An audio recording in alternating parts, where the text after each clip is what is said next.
नमस्कार, आर्या न्यूज देख रहे हैं आप। मैं हूं आपके साथ पल्लवी सिंह। प्रधानमंत्री नरेंद्र मोदी ने दिल्ली के होटल ताज पैलेस में economic times global business summit को संबोधित किया है। उपस्थित तमाम जनों को संबोधित करते हुए प्रधानमंत्री ने कहा है कि 3 साल पहले जब वो ईटी ग्लोबल बिजनेस समिट में आए थे, तब से लेकर अब तक बहुत कुछ बदलाव हो चुके हैं। इस बीच में मोदी ने और क्या कुछ कहा, वो आपको सुनवाते हैं। साथियों, आज भारत की समृद्धि में दुनिया की समृद्धि है। भारत के ग्रोथ में दुनिया की ग्रोथ है। भारत ने G20 की जो थीम तय की है, one world, one family, one future, दुनिया की अनेक चुनौतियों का समाधान इसी मंत्र में है। साझा संकल्पों से, सबके हित की रक्षा से ही ये दुनिया और बेहतर हो सकती है। ये दशक और आने वाले 25 साल भारत को लेकर अभूतपूर्व विश्वास के हैं। सबके प्रयास से ही भारत अपने लक्ष्यों को तेजी से प्राप्त करेगा। हालत ये थी कि वर्ष 2014 में देश में 100 से ज्यादा ऐसे डिस्ट्रिक्ट थे जिन्हें बहुत ही बैकवर्ड माना जाता था। इन जिलों की पहचान थी गरीबी, पिछड़ापन, ना सड़क, ना पानी, ना स्कूल, ना बिजली, ना अस्पताल, ना शिक्षा, ना रोजगार। और इनमें हमारे देश के ज्यादातर आदिवासी भाई बहन इन इलाकों में रहते थे। हमने बैकवर्ड के इस कंसेप्ट को रीइमेजिन किया और इन जिलों को एस्पिरेशनल डिस्ट्रिक्ट्स बनाया। पहले इन डिस्ट्रिक्ट्स में ऑफिसर्स को पनिशमेंट पोस्टिंग के रूप में भेजा जाता था। आज वहां बेस्ट एंड यंग ऑफिसर्स को डेप्यूट किया जाता है। आज central government, PSUs, state governments, district administration सभी मिलकर इन डिस्ट्रिक्ट के टर्न अराउंड के लिए पूरी मेहनत से काम कर रहे हैं। साथियों, कभी नेहरू जी ने कहा था कि जिस दिन हर भारतीय के पास टॉयलेट की सुविधा होगी, उस दिन हम जान जाएंगे कि देश विकास की एक नई ऊंचाई पर है। मैं ये पंडित नेहरू जी की बात कर रहा हूं। कितने साल पहले की होगी आप अंदाज कर सकते हैं। मतलब नेहरू जी को भी समस्या का पता था, लेकिन समाधान की तत्परता नजर नहीं आई। और इस वजह से देश का बहुत बड़ा हिस्सा लंबे समय तक मूल सुविधाओं से वंचित रहा। 2014 में जब हमें सेवा करने का अवसर मिला, तो देश के ग्रामीण इलाकों में सैनिटेशन कवरेज 40% से भी कम था। जब हम आए उस समय 40% से भी कम था। हमने इतने कम समय में 10 करोड़ से ज्यादा शौचालय बनाए, स्वच्छ भारत अभियान शुरू किया। आज देश के ग्रामीण इलाकों में सैनिटेशन कवरेज 100% तक पहुंच गया है। और इस बीच सीपीआई-एम के 11वें जनरल कन्वेंशन में मुख्यमंत्री नीतीश कुमार ने कांग्रेस को एक खुला ऑफर दे दिया है। बीजेपी सरकार को हराने के लिए नीतीश कुमार की बेचैनी इस मंच पर साफ नजर आई। साथ ही नीतीश कुमार का कहना है कि सभी विपक्षी पार्टियों को यह समझना होगा कि हम सभी धर्म और जाति के लोगों को साथ लेकर चलना होगा। 2024 में अगर विपक्षी एकजुटता के साथ चुनाव लड़ेंगे तो बीजेपी की 100 से कम सीटें आएंगी। तो वहीं सीपीआई एम के इस कन्वेंशन में बिहार के उप मुख्यमंत्री तेजस्वी यादव ने भी बीजेपी पर जमकर निशाना साधा है। तेजस्वी यादव का कहना है कि बीजेपी के साथ रहने पर आप पर कितना भी दाग लगा हो, वॉशिंग मशीन के अंदर साफ कर दिया जाएगा और आप सब लोग देश के संविधान को बचाने के लिए लड़ रहे हैं। चाहते हैं कि अधिक से अधिक लोग एकजुट हो जाए। ताज आप पाए हुए हैं, ताज ही के माध्यम से आपके पार्टी के नेतृत्व को हम अनुरोध करेंगे कि जल्दी से जल्दी फैसला करिए और हम लोग को बुला करके बात कर लीजिए कि कहां कहां और किनके किनके साथ एकजुट होकर के अगला चुनाव लड़ना है। ये जिस दिन फैसला कर दीजिएगा और उसी दिन हम सब लोग एकजुट हो जाएंगे, हम मिल करके लड़ेंगे, तब जान लीजिए आप अच्छी तरह से मुक्ति हो जाएगी। और अगर आप लोग ठीक से सोच करके चलिएगा, जो हम कह रहे हैं शुरू से, हम इंतजार करें। अगर मेरा सुझाव को अगर मान लीजिएगा, कहीं 100 के नीचे जाएंगे, जान लीजिए। अब मेरा बच्चा नहीं मानिएगा तो क्या होगा आप जानिए, आप लोग जानिए। हमको बाकी सबका तो यही चाहते हैं कि जल्दी से जल्दी फैसला करें। हम जो जाके विभिन्न पार्टियों को भी हमने कहा कि भाई अलग अलग मत, तो उन लोग भी बात किया था, कुछ बातें नहीं हुई है। अब तो सब फिर बात करना चाह रहे हैं। तो कृपा करके कहेंगे कि कोई अगर आप लोग इस बार जो देश का माहौल है, जो परिस्थिति है, जहां भाजपा के खिलाफ बोलोगे तो छापे मारे जाएंगे या तो आपका कैरेक्टर जो है असैसिनेट किया जाएगा, छवि को बिगाड़ा जाएगा, जेल भेजा जाएगा। और अगर आप भाजपा के साथ रहिएगा तो आप हरिश्चंद्र कहलाओगे। कितना भी दाग लगाओगा, वॉशिंग मशीन की तरह आपके दाग को साफ कर दिया जाएगा। वहां आप सब लोग देश को, लोकतंत्र को बचाने के लिए, देश के संविधान को बचाने के लिए आप लोग लड़ रहे हैं। इसके लिए हम आप लोगों को धन्यवाद देते हैं। और शिवसेना पार्टी और चुनाव चिन्ह धनुष बाण चुनाव आयोग की तरफ से अब शिंदे गुट को दे दिया गया है। तो वहीं इस जीत के बाद से शिंदे गुट में जहां खुशी की लहर है, तो वहीं उद्धव गुट में इस वक्त मंथन का दौर जारी है। और मातोश्री के बाहर उद्धव ठाकरे ने एक बैठक बुलाई है, जहां पर आपको बता दें कि दरअसल इस निर्णय के बाद जो कि चुनाव आयोग की तरफ से आया है, मुख्यमंत्री एकनाथ शिंदे ने पत्रकारों से बातचीत की। चुनाव आयोग के निर्णय का उन्होंने स्वागत किया है। आयोग ने दिया हुआ निर्णय जो है एक अपेक्षित था, मेरिट के अनुसार निर्णय दिया है। ये निर्णय जो है ये लोकशाही की जीत है, सच्चाई की जीत है, ये बाबा साहब के विचारों की जीत है।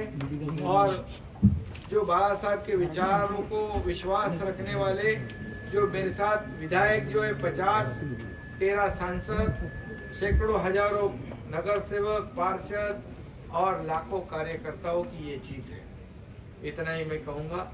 और जो चुनाव में लोगों ने जिनको जिताया है, वो विधायक, वो सांसद, ये बहुमत हमारे साथ है। और ये बहुमत हमारे साथ होने की वजह से ये चुनाव आयोग ने ये मेरिट के ऊपर निर्णय दिया है। अब जब निर्णय उनके बाजू में होता है तो चुनाव आयोग और न्याय व्यवस्था अच्छी है, लोकशाही अच्छी है। जब उनके खिलाफ निर्णय होता है तो लोकशाही। और गोरखपुर से खबर है, बता दें कि महाशिवरात्रि के अवसर पर महादेव झारखंडी शिव मंदिर में हजारों की संख्या में श्रद्धालु पहुंचे हैं, जिन्होंने भगवान शिव को जल चढ़ाकर उनके परिवार के सुख समृद्धि की कामना की। तो वहीं कई स्थानीय लोगों का यह मानना है कि शिवरात्रि के दिन यहां मंदिर में जल चढ़ाने से मनोकामनाएं पूरी होती हैं। ये तस्वीरें हम आपको दिखा दें, नजारा गोरखपुर से सामने आया है, जहां पर सुरक्षा के लिहाज से भी पुख्ता इंतजाम किए गए और यहां पर तमाम श्रद्धालु हजारों की संख्या में तादाद में जो है सुबह से ही लाइन में खड़े हैं और अपने आराध्य महादेव की पूजा अर्चना करने के लिए लोग यहाँ पहुंच रहे हैं। साथ ही साथ पुलिस बल भी तैनात है ताकि किसी तरह की अराजकता ना हो और सभी को ठीक से दर्शन हो सके। और यहाँ आप देख सकते हैं कि तमाम बेलपत्र चढ़ाए हुए हैं और शिव का पूजन करने के लिए उन पर जल अभिषेक करने के लिए यहाँ पर लोग पहुंच रहे हैं। और महाशिवरात्रि के अवसर पर श्रद्धालुओं की ये भीड़ न सिर्फ गोरखपुर में बल्कि देश भर में इस वक्त शिव मंदिरों में लगी हुई है। शिवरात्रि के पर्व में हमारे मुख्यमंत्री महोदय का पदार्पण हुआ है और उन्होंने भगवान भोलेनाथ से प्रार्थना किया है, पूजा किया है। यह जश्न जो है शिवरात्रि में इसलिए मनाया जाता है कि भोलेनाथ का शादी इसी दिन हुआ था। बस 60 में है यही। अच्छा, सीएम साहब ने विधि विधान के साथ पूजन किया है। सीएम साहब आए थे यहाँ पे।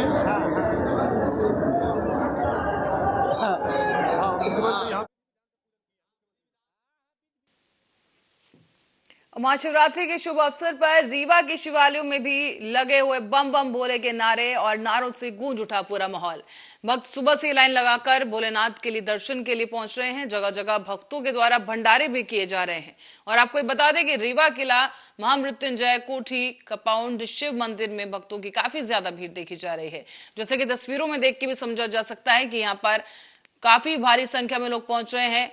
किला महामृत्युंजय मंदिर में रीवा समेत बाकी अन्य क्षेत्रों से भी तमाम भक्त पहुंचे हैं महादेव के दर्शन करने के लिए। आप देख सकते हैं कि काफी लंबी कतारें हैं, सड़क तक जो है ये लाइनें जा रही हैं और पुलिस की व्यवस्था भी देखने को मिल रही है।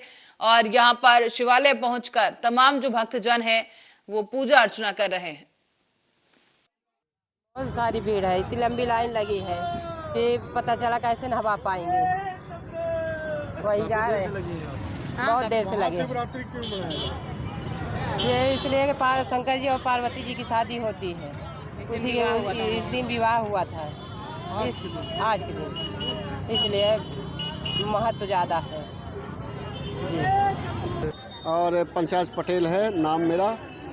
आज ये भोलेनाथ का आज पावन पवित्र दिन है, महाशिवरात्रि का दिन है, तो इनकी कृपा से आज दर्शन मिल रहा।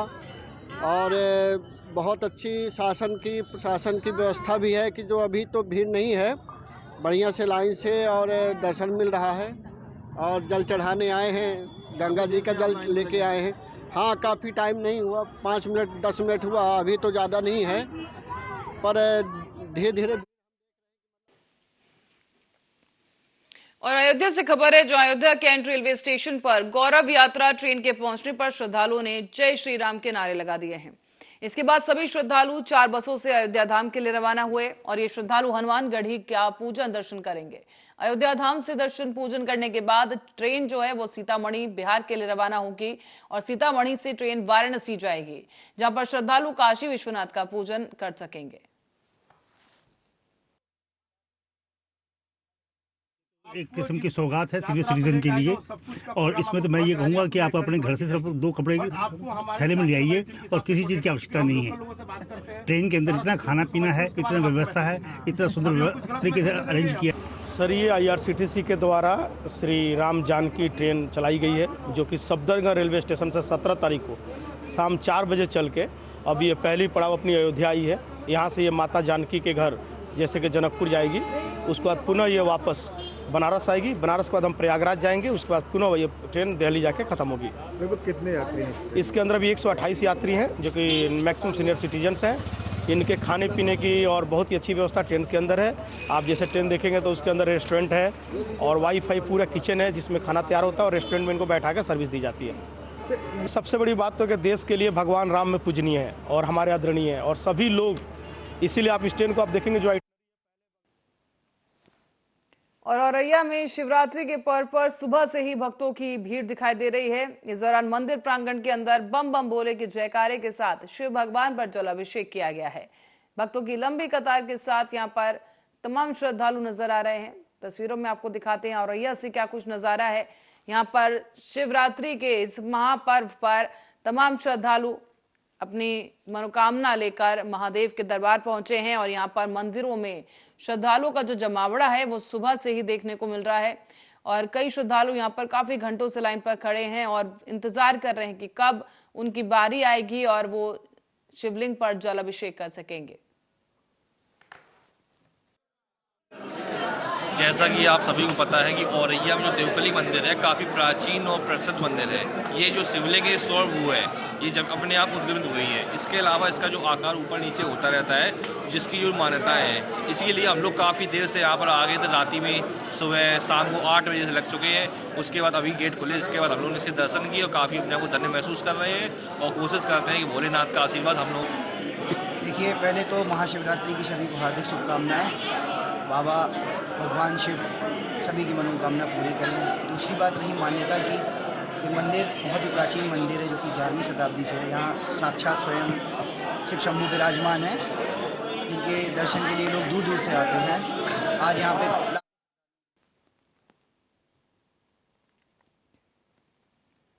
और प्रतापगढ़ की ओर रुख करेंगे, जहां जिले में बाबा गुसाईरनाथ धाम पर महाशिवरात्रि के पावन अवसर पर पौराणिक धाम बाबा गुसाईरनाथ धाम पर भक्तों को दर्शन करने के लिए जनसैलाब उमड़ा हुआ देखा गया। इस दौरान मंदिर के महंत ने बातचीत के दौरान बताया कि लगभग 60 से 70 हजार श्रद्धालुओं ने रात से लेकर अब तक दर्शन कर लिए हैं और लगातार ये दर्शन जो है वो जारी है। तस्वीरों में आप देख सकते हैं कि कैसे होड़ लगी हुई है यहाँ पर मंदिर के अंदर पहुंचने की, और हाथों में फूल माला और तमाम जो चढ़ाने के लिए जो चीजें यहाँ पर होती हैं, बेलपत्र, धतूरा, ये सब हाथ में लिए हुए लोग श्रद्धालु जो है यहाँ पर खड़े हुए हैं। और बताया जा रहा है कि जो मंदिर के पुजारी हैं उनका कहना है कि अब तक 60 से 70 हजार लोग दर्शन पूजन कर चुके हैं और ये जो सिलसिला है दर्शन करने का, ये दिन भर आज जारी रहेगा। महाशिवरात्रि का पर्व है और यहाँ पर खासा रौनक मंदिरों में और मंदिरों के आसपास देखने को मिल रही है।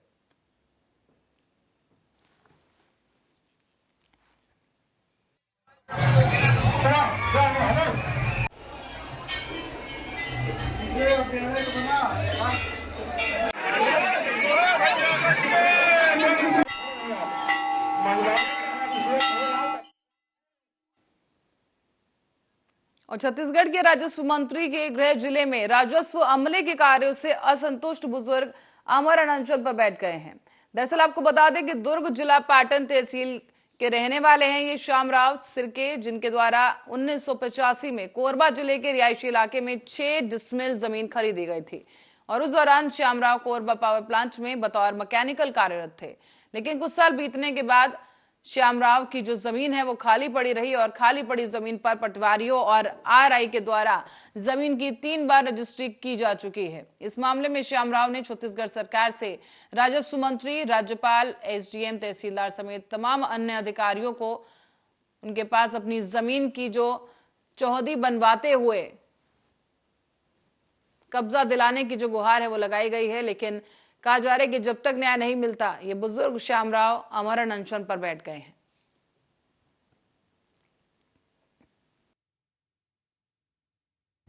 रायपुर का रहने वाला हूँ। वैसे ज़मीन खरीदी किया था उस समय में 20-22 साल तक के कोरबा में रह रहा था और ठेकेदारी करता था। उसी से मेरा जीविकोपार्जन होता था और उसी बीच में सन 85 में इस ज़मीन को खरीद लिया था। काम की कमी होने के कारण से बच्चे लोग बढ़ गए तो रायपुर में पढ़ाने के लिए ले गया और वर्तमान में छोटे से खेती बाड़ी है, वो पाटन तुलसी गांव में है, जहां भाई लोग खेती बाड़ी करते हैं। और 2012-13 से मेरी ज़मीन का ये लोग हेरा फेरी किए हैं, तब से मैं अपनी ज़मीन पाने के लिए भटक रहा हूँ। और एक बार हेरा फेरी करते तो बात समझ में आती, 3 बार कर चुके हैं और सब जगह फरियाद करके थक चुका हूँ, कुछ नहीं हो रही है। मजबूरी वश मुझे और जमीन के तौजी पर देने और उससे संबंधित कागजी कार्रवाई करने के लिए किसानों को ग्रामीण तहसील कार्यालय में हस्ताक्षर करने पहुंचे थे। तौजी पर हस्ताक्षर और सील लगवाने के लिए 100 रुपए की रिश्वत ली गई। कपिल गोस्वामी ने कर्मचारी पर 100 रुपए लिए जाने का आरोप लगा दिया है। आरोपियों पर कार्रवाई की मांग अब की जा रही है।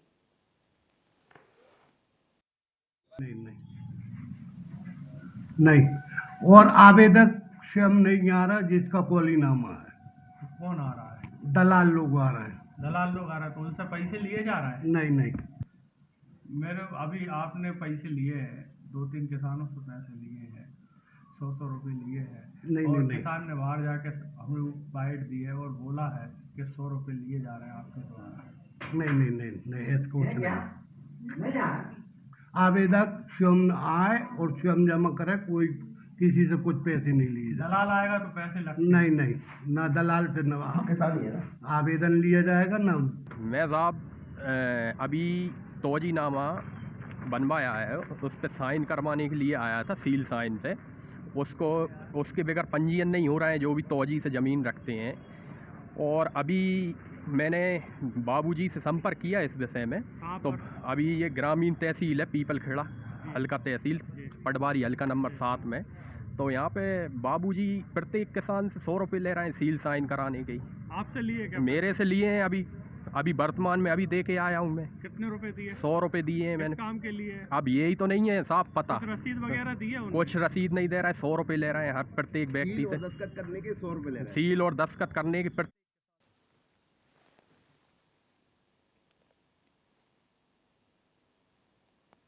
और अब खबर है अमृतसर से। बता दें कि पुलिस ने आज 88 फुट रोड में 2 संदिग्ध व्यक्तियों को काबू कर लिया है, लेकिन इस बीच इनके साथी भागने में सफल रहे। गिरफ्तार किए गए आरोपियों से पूछताछ की जा रही है।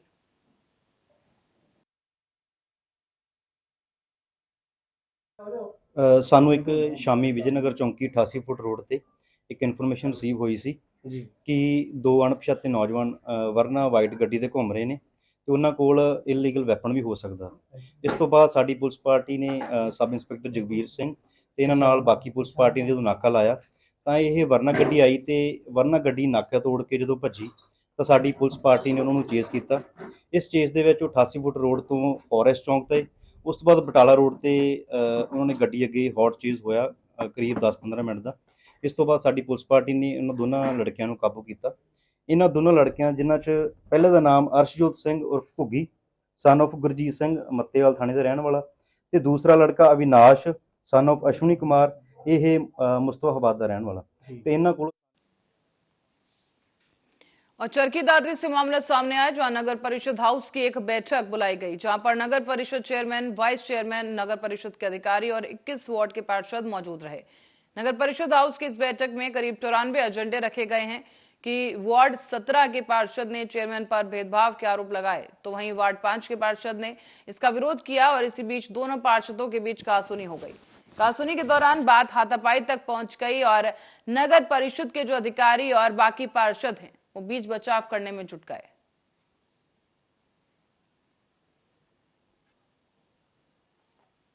शुरू में थोड़ी शुरुआती गर्मियां तो होती हैं, वो तो हर मीटिंग में चलती हैं, वो सभी भाइयों का जायज़ भी था। कुछ समस्याएं थी हमारे कर्मचारियों की तरफ से, हमारे आपसी मतभेद को रहा पीछे, तो हमने सभी 10-1 मिनट तो हम थोड़े दिक्कत में रहे। उसके बाद हम बहुत ही अच्छी हाउस की मीटिंग आज बोल के हमने सनी कोई भी लगा लो, काफ़ी दिन लंबी मीटिंग के कारण भी थोड़ा कुछ हो गया। तो हमने समस्या कुछ है, एक तो सफाई व्यवस्था, उस पर हम 24 घंटे में काम करेंगे, एक लाइट के लिए 24 घंटे में करेंगे। और भी NDC हमने पूरा हरियाणा में दादरी एक फर्स्ट 0 पे। और छत्तीसगढ़ के बस्तर कमिश्नरी के नक्सल प्रभावित इलाकों में बीजेपी नेताओं की हत्या और छत्तीसगढ़ में ध्वस्त कानून व्यवस्था के विरोध में बीजेपी ब्लॉक स्तरीय धरना प्रदर्शन चक्का जाम किया गया। साथ ही साथ 2 मिनट का मौन रखकर नक्सली हमले में मारे गए भाजपा नेताओं को श्रद्धांजलि दी गई है। इस दौरान बीजेपी नेताओं ने भूपेश सरकार पर जमकर हमला करते हुए कहा है कि सरकार की तरफ से ऐसी कोई पहल नहीं की गई जिससे नक्सलियों के खिलाफ कोई कार्रवाई हो सके। इशारा करके कांग्रेस के द्वारा मारवाया जा रहा है, जिसका हम सभी भारतीय जनता पार्टी के कार्यकर्ता पूरे प्रदेश भर में आज 2 बजे से लेकर चक्का जाम में बैठे हैं।